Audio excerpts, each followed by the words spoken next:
and welcome to the Sports Lounge. I'm Nathan Stacken. Here are some of the things we'll be discussing throughout today's show. We will be talking about the Summit League tournament, men's and women's, going in-depth and previewing who we think will win. Also, we'll be discussing NBA trades and how the balance of power has maybe shifted from the Eastern Conference and the Western Conference. Have some NFL Combine talk, and we'll also have game time. And with that, welcome to the Sports Lounge. I'm Nathan Stacken. We have a crowded setup here today. It's the first time that our show has all 5 of the normal participants here: Travis, Blake, Drew, and Charlie. So guys, let's just get right into it and start previewing the Summit League men's tournament. Oakland is the 1 seed, or they will be taking on Southern Utah, the 8 seed. North Dakota State is the 2 taking on, North Dakota State's the 7 taking on Oral Roberts, the 2. You're getting it. You're almost there. Keep going. Yeah, thank you. But then we have IPFW, the 4, taking on South Dakota State, the 5. And finally, IUPUI, the 3, taking on UMKC, the 6th. So guys, as you look at the bracket, what jumps out at you?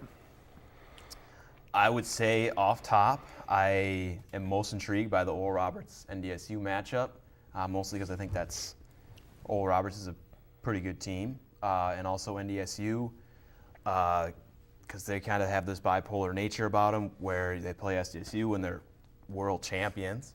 And then other than that, they've played mediocre. Why has that happened? I don't know. Maybe I'll find out when I watch them play. But that's an intriguing matchup because I think if NDSU plays the way they did on Friday, where they just dismantled SDSU, I think they've got a great chance at being, a low seed that, who knows, makes the finals. But that's my favorite matchup of the 4 that in the first round.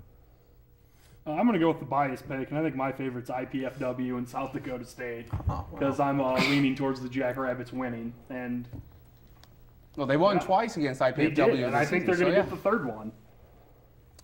Well, there you have it. Well, there's that old adage where it's tough to beat a team 3 times, but that matchup in particular, the Jacks have blown out IPFW at home and on the road.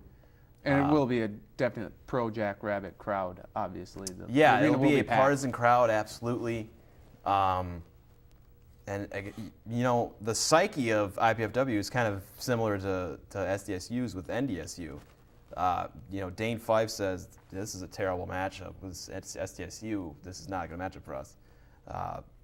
That's the best matchup that I think SDSU could have had in the first round, and that's what they got. So. Not really a whole lot stands out to me, really. I mean, you would expect it to basically go chalk the entire way through. Like Drew touched on, I see that NDSU Oral Roberts matchup being, maybe the best matchup of the 4 first-round games. Good matchup for SDSU. I mean, I think they drew a good matchup there rather than, taking on an IUPUI or UMKC. I mean, it's a good matchup for them. It is. I'm very cautious about South Dakota State just because the way they lost against North Dakota State.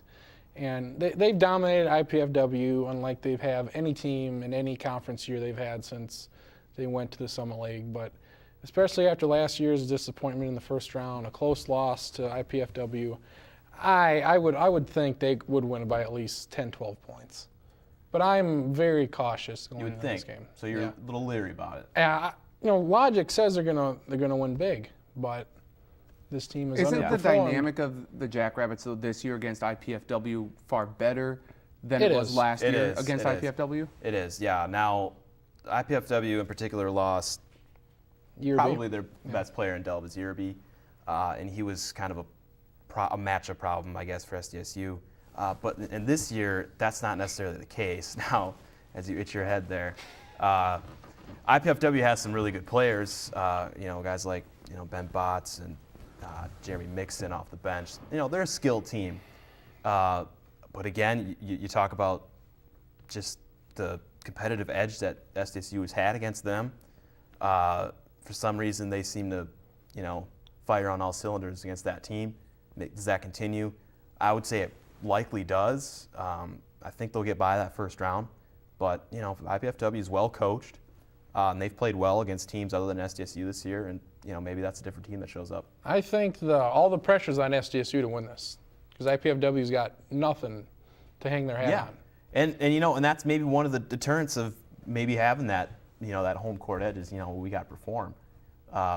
But I don't see that happening. But again, after what happened Friday with NDSU, you have to maybe question the psyche of the team heading into the tournament. Well, also, I think it's a mental block against NDSU, too. What if they lost now 9 straight? It's 10 now. It's 10 now? 10 straight, I mean, yeah. it's bad. Barring a miracle in Southern Utah beating Oakland, we can assume that Oakland will take on SDSU, should SDSU beat IPFW. What do we think the Jackrabbits' chances are of them beating Oakland? Do they have a shot? I think their chance, I think the team that has the greatest chance of maybe upsetting Oakland might be SDSU, for the reason that SDSU is so skilled offensively.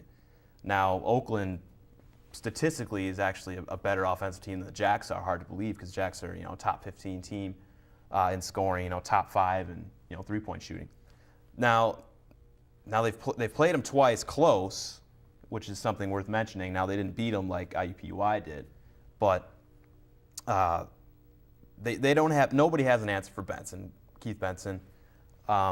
They have another great forward with Will Hudson. They're a stacked team, but I think if SDSU shoots better than normal, B doesn't turn the ball over, which they've basically done all year, and I think C, the other factor is it's just one game.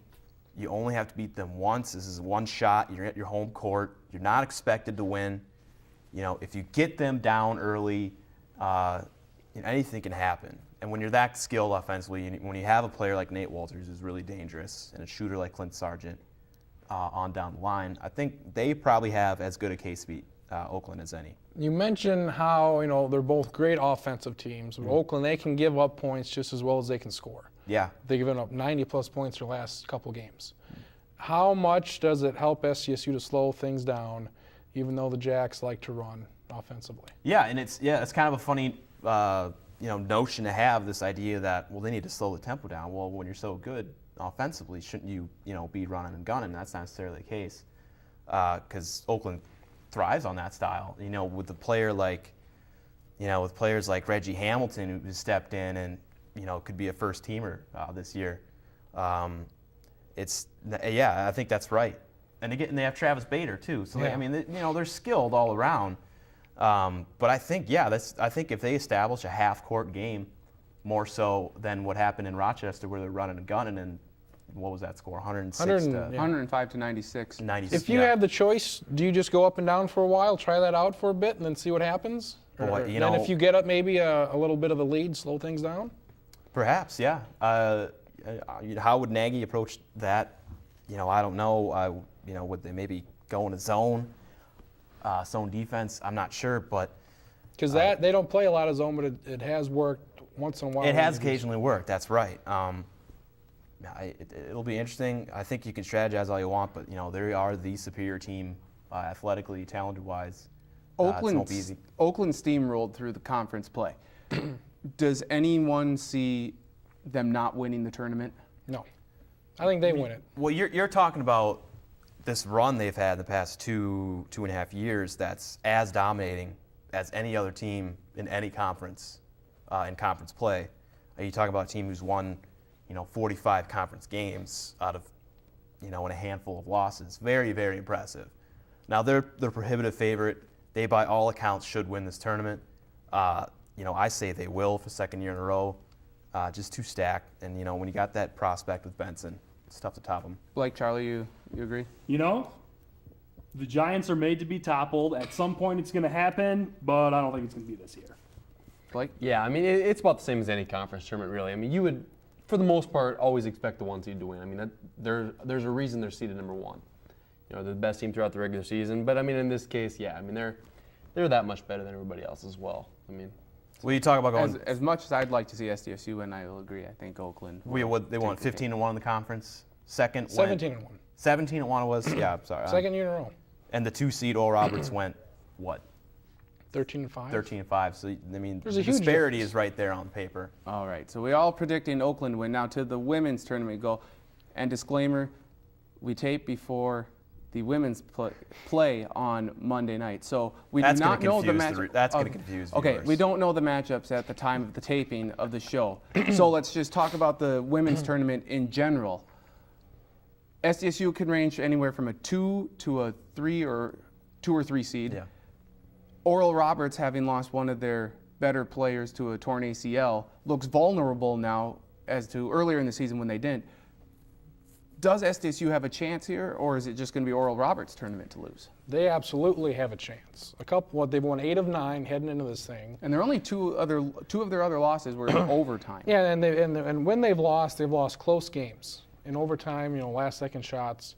And I just think that a couple weeks ago or a month ago they were playing terrible. I would have been surprised if they would have reached the championship. But now with the injury to J.C. Bingham, the point guard for Oral Roberts, I put South Dakota State in that home crowd as the favorite again. And I expect those two teams to meet in the finals again and for it to be another very good game. That's what I would pick. And that Bigham subplot, I think, is really interesting because, Kevy Looper is the star of that club. Looper. Oh, okay. I like Looper. All right, move on from that. Where was I going with that? If you get the Caddyshack reference, that's where I got it. I got it, Stacken. Okay. I got it. Now Looper, that's a superstar. That's the scorer. But Bigham, I think, was really the captain of that ship as far as making it run. Great ball handler and so on. She was a really good player for them. That hurts a lot. Also, I think 3-4 teams can win this tournament. I think it's far more wide open than it has been in the past couple of years. I think Oakland's capable. I think IPFW is capable as well, and along with SDSU, I could see it happen. Conceivably, I would put Oral Roberts as a favorite, even with the Bigham injury. But I think you are looking at kind of a rematch of that thrilling overtime game last season. Charlie or Blake, are you seeing any team in there that could pose a threat to either SDSU or Oral Roberts? Oakland, Southern Utah this year has been awfully impressive. It's been said, there's a lot of teams that could win it. We're all biased here. I'm definitely biased. I'm going with the Jacks to win. But yeah, it's definitely more wide open than the men are, though. So it should be a heck of a Summit League tournament. Well, the fact is, Oral Roberts, they have the best player, and anytime you have that, you can't underscore that effect.